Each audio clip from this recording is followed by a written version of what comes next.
You're watching Africa News, bringing you the top stories on the continent this hour. The chaos is over. The message from the Central African Republic's new interim leader this Monday as he deploys hundreds more soldiers to stop sectarian violence. We have the latest from the capital Bangui for you.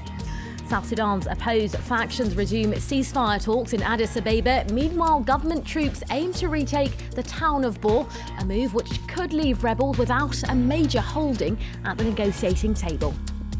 And vying for business, Japan's premier visits Ethiopia on the final stop of an African tour. It's hoped will strengthen Japanese business ties on the continent, which is already a key trading partner of China. Hello and welcome. Firstly, the chaos and anarchy is over. The message from the Central African Republic's new interim leader, Alexandre Fernand Ngende, this Monday, as he deployed more soldiers to end deadly sectarian violence. According to the Red Cross, unrest killed at least 127 people in the capital over the weekend. This following the resignation of rebel leader turned President Michel Djotodia last Friday. Well, meanwhile, in Bangui, armed ex-Seleka rebels have been confined to their military bases. Highly trained, they pose a clear security problem for the transitional government and international peacekeeping forces. Our reporters James Andre, Mathieu Mabin and Rabia Us Ibrahim visited the former Seleka rebels at one of their bases. Camp Beal houses one of Bangui's largest contingents of Seleka fighters. For now, the former rebels are following orders and staying in garrison. They are also being harassed by Christian anti-Balaka fighters. They're on the hill, right there, next to the antenna. That's where they are. They're watching us as we speak. The guards jump to their feet. They've just seen a man they believe to be an anti-Balaka. As they arrest him, tension rises.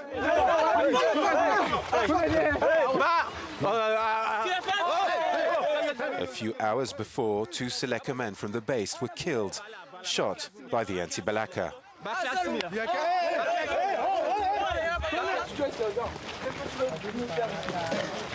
The man is taken to the camp and interrogated.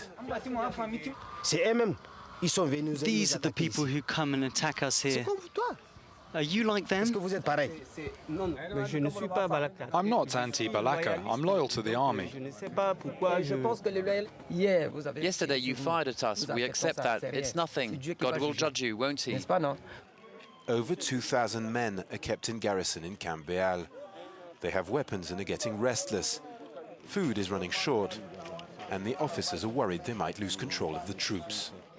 They're not being integrated in the army. There's no food, and they're not getting any money. They would cause a lot of damage. Outside, they're soldiers. They're trained to use weapons.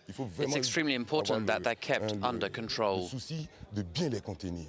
If they leave their bases with their weapons, these Seleka fighters will turn into the worst threat to Bangui's security. For now, they're respecting their orders, but with no food and no future, how long will they hold? Well, for the latest on what's happening in Bangui, earlier I spoke to our correspondent James Andre. Here's more. The city is rather calm at the moment. It's true that we haven't heard any gunfire for the past 2 days, at least not where we are staying. There has been violence inside the neighborhoods. There's been acts of revenge, and indeed some people have been killed in the previous nights, but still the town does appear a lot calmer than it was a few days ago, or at least the day of the resignation of Mr. Djotodia. It's true that the peacekeeping forces are all over the city. They've brought out every single vehicle they have to make sure that indeed nobody breaks this kind of fragile truce situation. They've made their message very clear. Any person who will shoot at the other camp will be shot back at by the international forces, and that message seems to be working. Indeed, the president is also promising more security forces on the street, and today, well, we've seen many military personnel, the former army here in the Central African Republic, going to re-enroll after having left the army when Michel Djotodia arrived to power and the Seleka, and now they're coming back, and that's a very good sign, because that means that's a lot of men that could be put on the streets to calm things down. In other news on the continent, South Sudan's opposing factions resumed talks to secure a ceasefire agreement in the Ethiopian capital Addis Ababa this Monday. Now, tensions in the world's newest nation began when President Salva Kiir dismissed his Vice President Riek Machar last July. Ethnic fighting broke out last month, killing many and displacing hundreds of thousands. Meanwhile, government troops are headed for the town of Bor if they can retake the rebel-held town, which has changed hands several times recently. Machar's rebels could be without any major holding at the negotiating table. Japan's Premier Shinzo Abe kicked off a visit to Ethiopia this Monday on the final stop of his African tour. It's hoped Abe's visit will strengthen Japan's business relations on the continent, which has already become a key trading partner with China, as Nicolas Jamin reports. Just a few days after the Chinese foreign minister, Japanese leader Shinzo Abe arrived in Ethiopia on Monday. Abe has just been to Ivory Coast and Mozambique. Each time he vowed to bolster economic ties with his African partners. We will sign a number of new agreements that aim to fortify bilateral cooperation between Japan and Mozambique. And we will look to strengthen dialogue and accelerate our cooperation to boost development. Last week, the Chinese foreign minister also toured Djibouti, Ghana and Senegal with the same aim and similar statements.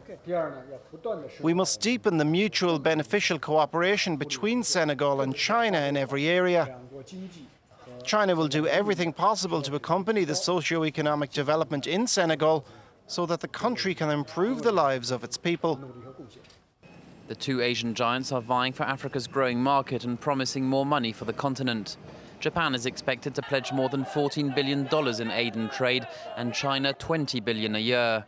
Their rivalry is out in the open. Japan hinted China obtains some markets because it provides African leaders with luxurious gifts and buildings, like the $200 million headquarters of the African Union in Addis Ababa. Beijing accuses Shinzo Abe of offering aid to Africa simply because Japan wants a place on the UN Security Council. Today in Africa, Japan is lagging behind China, which has become the continent's top trading partner. Before Shinzo Abe, no Japanese prime minister had come to Africa these last 8 years. And to catch up with China here, he wants his country to be seen less as a donor and more as a business partner. Nigeria's President Goodluck Jonathan has approved a bill banning gay marriage and same-sex partnerships. A government spokesman confirmed Jonathan had signed the Same-Sex Marriage Prohibition Bill 2013 into law earlier this month, saying it was in keeping with most attitudes towards homosexuality in Nigeria. Well, Amnesty International has since called on President Jonathan to reject the bill, warning of catastrophic consequences. Now, you can't betray Rwanda and get away with it. The staunch warning came from Rwanda's President Paul Kagame on Sunday, almost a fortnight after the killing of a former Rwandan spy master turned dissident. Colonel Patrick Karegeya's body was discovered in a Johannesburg hotel on New Year's Day. Kagame's critics have accused him of ordering the killing. Government representatives have, however, neither denied nor accepted responsibility. It appears to be all happening in the Ethiopian capital. Addis Ababa was also the backdrop for some of the continent's most up-and-coming designers to showcase their work recently. The African Mosaic is an annual affair which caters not only for fashion enthusiasts, but also raises money for vulnerable children in Ethiopia. The event, set up in 1995, celebrates African contemporary design and inspires upcoming talent. Let's take a listen to this year's host, former Ethiopian supermodel Anna Getana.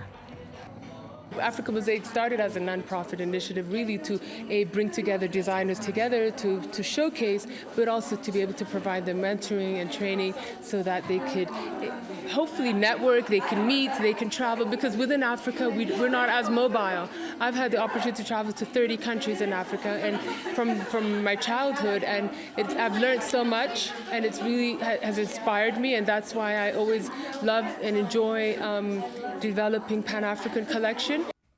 And finally, you may already be familiar with the work of the Nigerian-German singer-songwriter Ayo. The artist, who goes by the Yoruba translation of her first name Joy, has received widespread critical acclaim for her music. Let's take a listen to her performing on our Culture Show earlier.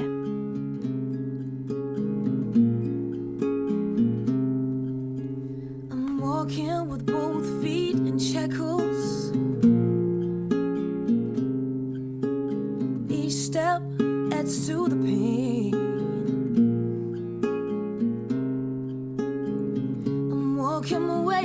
of trouble.